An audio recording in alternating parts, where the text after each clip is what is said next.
Alice in Wonderland meets the White Rabbit. Do you know where Wonderland is? It is the place you visit in your dreams, the strange and wondrous place where nothing is as it seems. It was in Wonderland that Alice met the White Rabbit. He was hurrying across the meadow, looking at his pocket watch and saying to himself, I'm late for an important date." So Alice followed him. What a peculiar place to give a party, she thought, as she pushed her way into the hollow tree.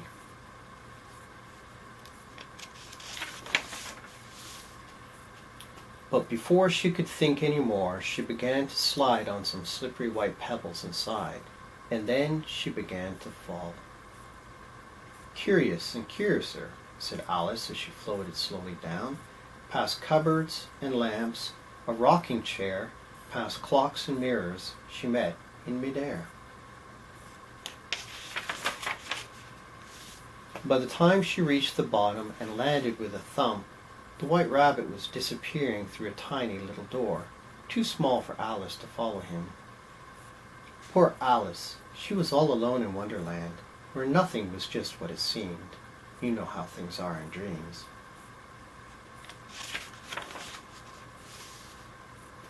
She met other animals, yes, indeed, strange talking animals too. They tried to be as helpful as they could, but they couldn't help her find the White Rabbit. And I really must find him, Alice thought, though she wasn't sure just why. So on she wandered through Wonderland, all by her lonely self.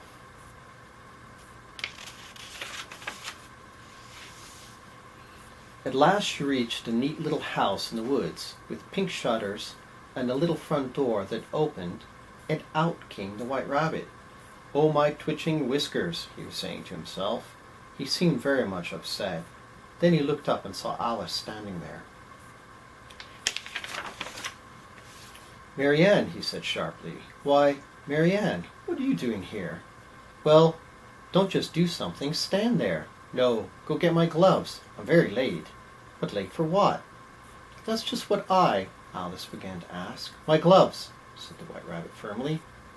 And Alice dutifully went to look for them, though she knew she wasn't Marianne. When she came back, the White Rabbit was just disappearing through the woods again.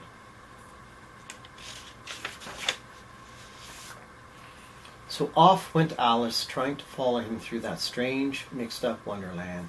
She met Tweedledee and Tweedledum, a funny little pair. She joined a mad tea party with the Mad Hatter and the March Hare.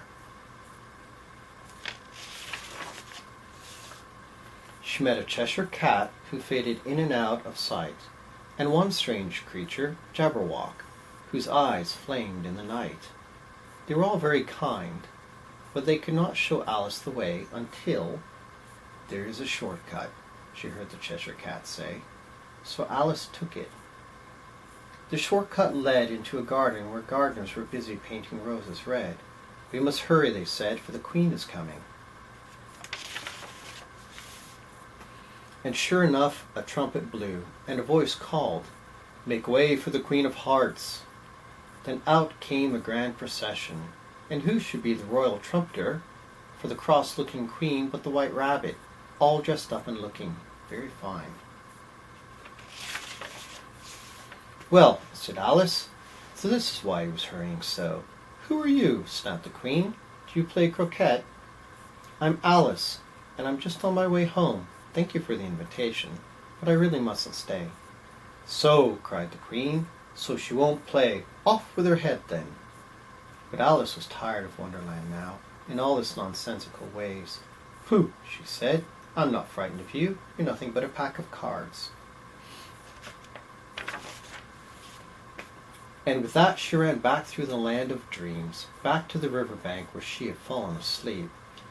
She said as she rubbed her eyes. "I'm glad to be back where things are what they seem. I've had quite enough for now of Wonderland."